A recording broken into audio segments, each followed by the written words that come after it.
Buenas Gracias noches, Wilson. Gracias a ti por la invitación. Partidos políticos. Ok. Los partidos Mira, hay 41 partidos políticos. Y eso podría ser, en otro tipo de país, de cultura y de sociedad, una expresión nítida de participación democrática. En el caso peruano, lo que está representando es la falta de liderazgo, la falta de credibilidad y el caos actual en el que se encuentra la política peruana. Absolutamente incapaz de hacer una plataforma común por el futuro del Perú. Pero estamos en los 41 partidos políticos, hay un antes, hay una parte media. Y esto es bien delicado. A ver. Intuimos, para decirlo sutilmente, que ya se están vendiendo las candidaturas. Sí. Sí. Entonces, ¿para eso hay 41 partidos políticos? ¿Le van a dar a los 41 partidos políticos dinero? ¿Se ha fiscalizado bien lo que se dio anteriormente?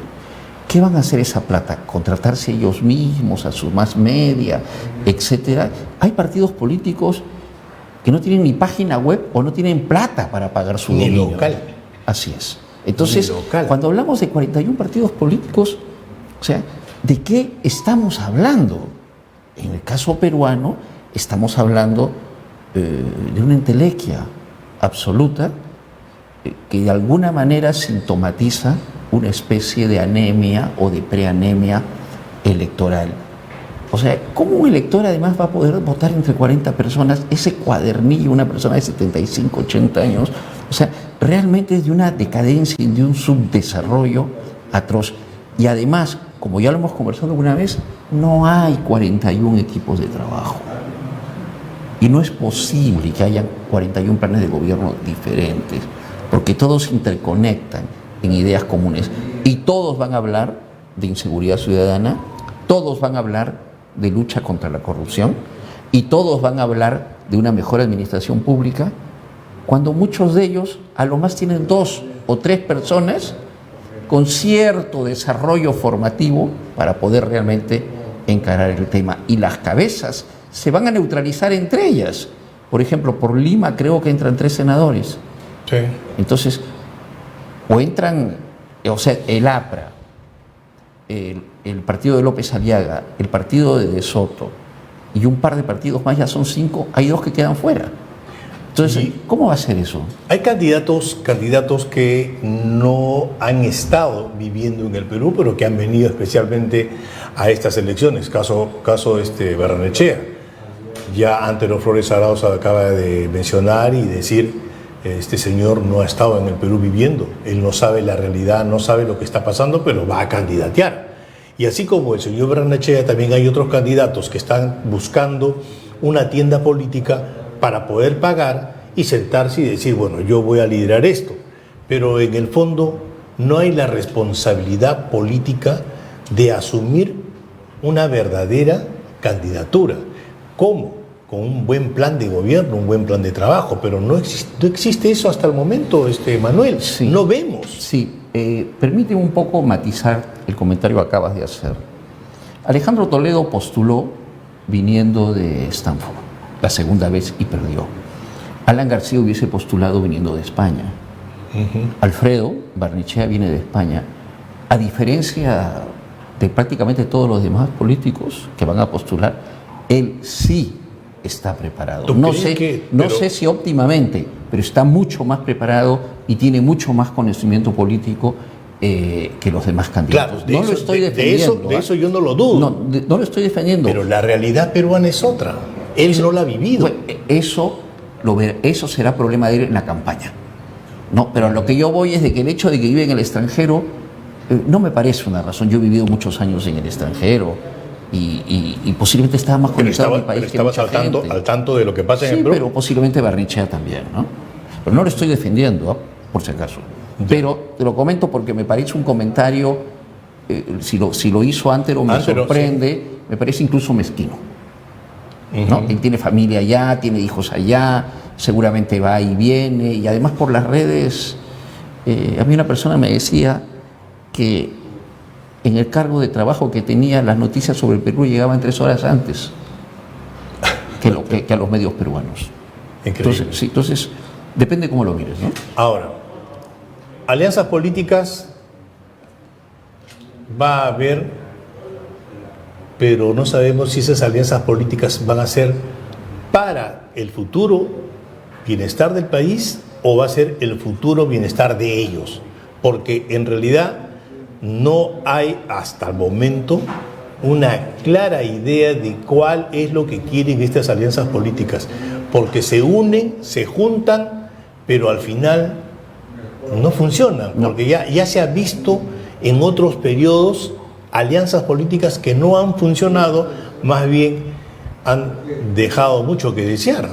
En realidad vamos a asistir y presenciar acuerdos de sobrevivencia y de mutua conveniencia, ¿no? Donde van a ver al final, sobre todo si es que aprueban este proyecto que dice que pueden haber alianzas por doquier, un partido llevando a 10, 12, 13, 14 partidos, u 8 o 9, es igual, partidos de los cuales van a entrar 3 personas, 3 amigos, o se van a llenar los mutuos vacíos que tengan, ¿no? Y van a ser literalmente una simple maquinaria electoral, una entelequia, y repito lo dicho, porque creo que la ley no lo tiene claro, van a recibir como partido un dinero, ¿no? Sí. Y se lo van a gastar en otra cosa. ¿Y por qué hago hincapié en esto? No porque se vayan a gastar la plata, bueno, ya, se la gastaron, sino porque el Estado peruano está dormido y ya debería estar normando, interactuando, fiscalizando este tipo de cosas. Y no lo hace. Por ejemplo, se me está ocurriendo lo que digo, me atrevería incluso a proponerlo, ¿no? Ya debería haber una norma, un teléfono, donde la persona a la que se le pide plata por participar en un partido político reciba un premio por denunciarlos. Es decir, que si te piden $15,000 para que vayas con el número 4 por la lista, por número 2 de la lista Iquitos, se te denuncia, se investiga y se te premia. Porque si no, todo va a ser así. Pero siempre, una mermelada espantosa. Así. Y por eso estamos como estamos también. Ahora, yo te pregunto, yo recuerdo que en otros programas anteriores habíamos analizado y habíamos conversado y me habían manifestado que de Olachea, Javier Olachea iba a ser uno de los buenos candidatos. Después estaba Fernando Silloni, después estaban otros candidatos. Pero han ido saliendo de la carrera política por diversas razones o tendrán otros motivos o tal vez algunas investigaciones.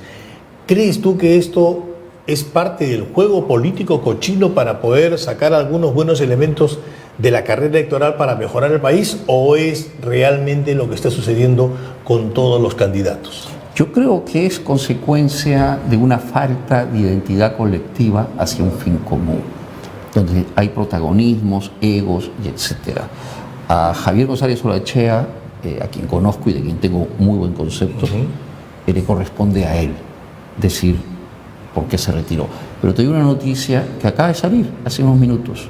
El señor Sionis, a quien no conozco y respeto, yo no tengo nada contra él, acaba de ser condenado. ¿Fernando? A prisión. Sí. ¿Por el caso de Odebrecht? No lo sé. Acabo de leerlo hace un ratito. Supongo que es prisión suspensiva. No lo sé. ¿Ya? Entonces queda solamente el señor Neuhaus. Sí, que es una buena persona, que seguramente es un hombre honesto, pero no tiene ninguna capacidad carismática y de proyección mediática. Entonces, ¿qué va a pasar? Que el PPC, a raíz de estas cosas internas, posiblemente ni siquiera alcance la malla. Y esta es la historia de siempre en el Perú. Se repite en todos lados. El caso de Keiko Fujimori, ¿no? La están tratando de bajar del carro. Yo creo que al final eso no va a prosperar. Pero, Carlos Álvarez también está sí, en boca de todos. Pero el problema no es ese.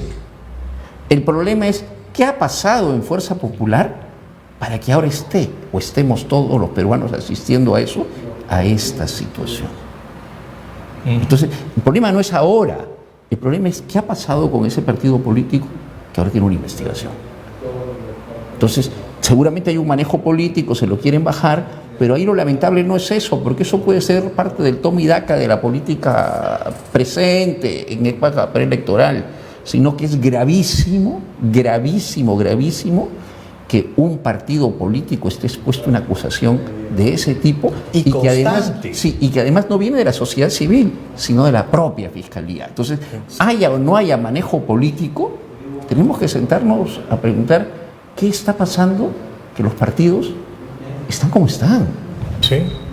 Ahora, yo te tomo la palabra sobre que a la población hay que saber elegir, o sea, cómo distinguir a los buenos y malos candidatos, a los candidatos que van a actuar bajo sombra, pero que en el fondo tienen. ¿Cómo elegir? Porque el Jurado Nacional de Elecciones te va a decir, toma tu manual, así se vota, así esto, pero yo quiero saber algo más, no solamente del candidato a gobierno, al Senado, a diputado o a alcaldía.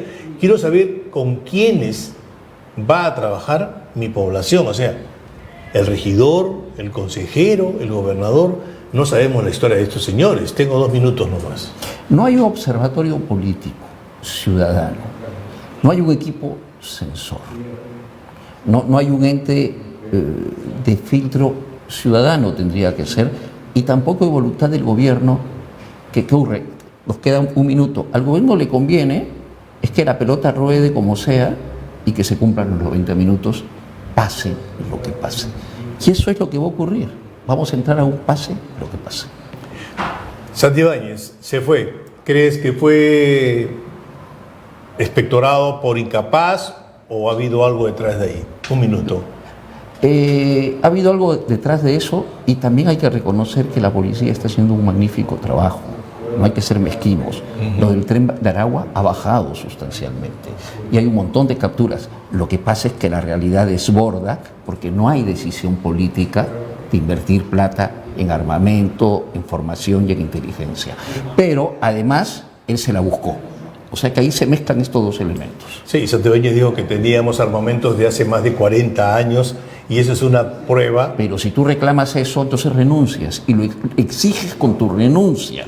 Sí, ¿No? pero no te quedas en un barco parchado. Pero eso es lo que siempre ha denunciado, ha dicho y no le han hecho caso. Entonces tiene que irse, pues. Tuvo que irse. Todo se define en el Congreso de la República para hacer la gran repartija del dinero y a veces no va como debería ir. Manuel, nuevamente gracias por gracias estar. A ti por la invitación. Realmente es Abrazo. un gusto conversar contigo. Muchas gracias.